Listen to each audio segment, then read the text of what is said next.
lecteur, lectrice, enchantée. Moi, c'est Marie.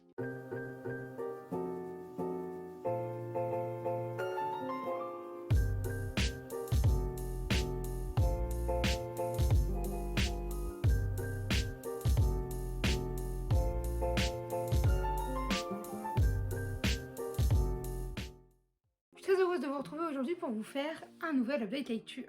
C'est un type de lecture qui est assez rare sur la chaîne puisqu'aujourd'hui je vous retrouve pour vous parler de bulles de dessin. Je vous parle bien sûr de BD et notamment des 2 premiers tomes des Carnets de cerises. On y va sans plus tarder.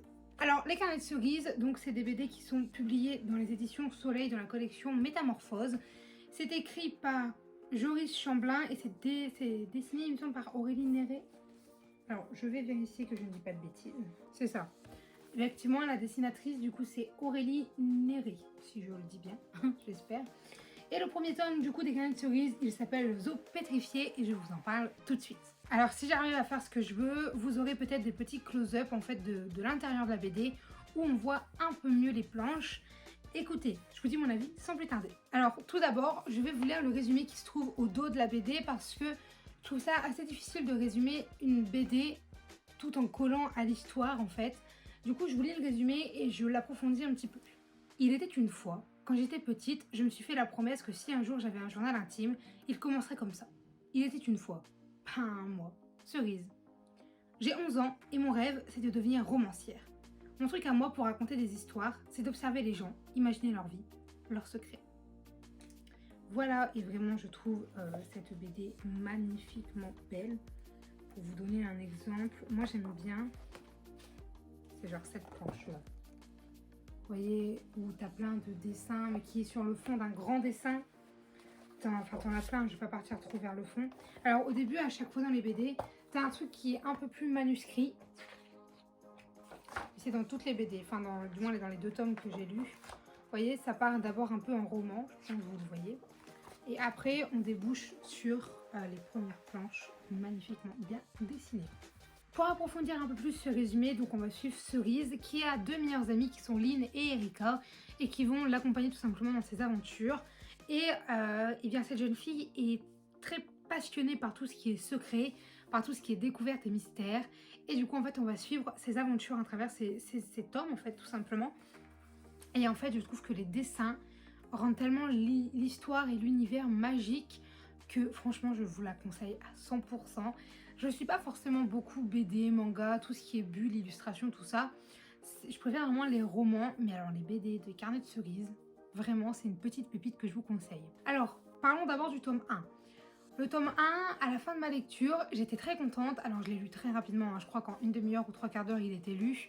Et j'avais beaucoup aimé, voilà, hein, disons-le clairement. Une BD, je trouve que ça a l'avantage de réussir, quand c'est bien fait, à faire parler les images. Vous voyez, je sais pas comment vous le dire, mais en gros, le personnage fait une action, et même s'il n'y avait pas les bulles, on aurait pu comprendre. Et bah ces BD, c'est un petit peu ça, je trouve. C'est-à-dire que des fois, juste en voyant la bulle, j'arrivais à comprendre les émotions que dégageaient les personnages, et ça, c'est un point fort, mais vraiment un point fort de ouf pour la BD, en fait.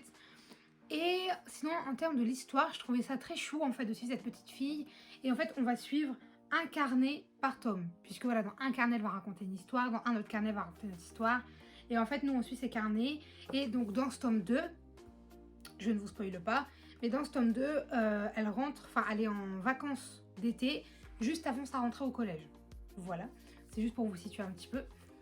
Et du coup, ça va être un update lecture assez rapide dans le sens où ça va être un peu un update sur les 2 BD. Je vais vous donner un peu mon avis concret sur est-ce que j'ai bien aimé ce tome-là et après je vous donnerai l'avis plutôt général sur l'histoire en tant que telle. Donc pour ce qui est du tome 2, j'ai énormément apprécié ma lecture puisque du coup tu connais déjà les personnages, tu connais déjà l'univers, les personnages à part les nouveaux qui vont rentrer en scène dans son histoire. Et j'ai de ouf accroché, j'étais trop bien dedans. Alors juste pour vous montrer un dessin, je sais qu'il y a une planche. J'étais en mode ouh là là, c'est magnifique. Déjà j'ai adoré celle-là. Je vous montre pas de trop près pour pas que vous soyez spoilés, pardon. Mais les dessins, je les trouve juste waouh. Genre tu sors un peu du contexte BD, je trouve. Parce que c'est plus compliqué de faire des dessins comme ça. Voilà. J'adore quand ils dessinent cerises comme ça. Enfin, ils dessinent. C'est trop beau, je trouve. Bref, j'aime énormément les dessins. Et alors, pour vous dire un petit peu, ça m'arrive jamais, mais à la fin du tome 2 de la BD, j'ai eu envie de lire la suite. Ça m'arrive jamais dans le sens où, quand j'aime bien les BD, effectivement, je veux lire la suite, mais juste pour le plaisir, vous voyez. Mais là, ce tome 3, en fait, il nous laisse sur un truc à la fin, on va dire classique, sauf qu'il y a une toute petite révélation qui est en mode quoi, pourquoi, comment, qui, où. Et du coup, tu es en mode ça va me frustrer, voilà. Je veux la suite, surtout vu que ce ne sont pas mes BD à moi, ce sont des BD que j'ai empruntés à ma cousine. Et elle n'a pas le tome 3 et 4, si je dis pas de bêtises, du coup il va falloir que je les trouve ailleurs pour pouvoir les lire et pour pouvoir avancer cette saga tout simplement. Voilà, alors du coup pour l'histoire générale, ouais, je trouve qu'en fait c'est un peu de tout âge. Si t'es adulte, ça peut te replonger dans les douceurs de l'enfance. Si t'es ado, ça peut ouais te plaire parce que c'est un truc très simple, très mignon. Et si t'es enfant, c'est vraiment parfait. Je vois ma cousine, elle est assez jeune. Bah elle en fait elle est de l'âge à cerise parce que elle va rentrer au collège l'année prochaine. Et vraiment je trouve que ouais, c'est le meilleur âge parce que tu peux vachement t'identifier à la personne. Bon, après le seul petit point que j'ai relevé, c'est que Cerise, elle a quand même un langage très mature pour son âge. Mais c'est nécessaire, je pense, parce que si tu fais un truc trop enfantin, bah justement, les ados et adultes se retrouveront peut-être pas forcément dedans, tu vois. Par contre, elle a des réflexions d'enfant, mais amenées dans un langage adulte. Je sais pas si vous comprenez bien ce que je veux dire. Enfin, du moins, moi, je l'ai ressenti. Peut-être que c'est que moi, mais voilà ce que j'en ai pensé. Écoutez, ça va être tout pour moi. Voilà, je vous l'avais dit, ça allait être très rapide, hein, parce que quand on parle BD, je sais pas trop quoi dire.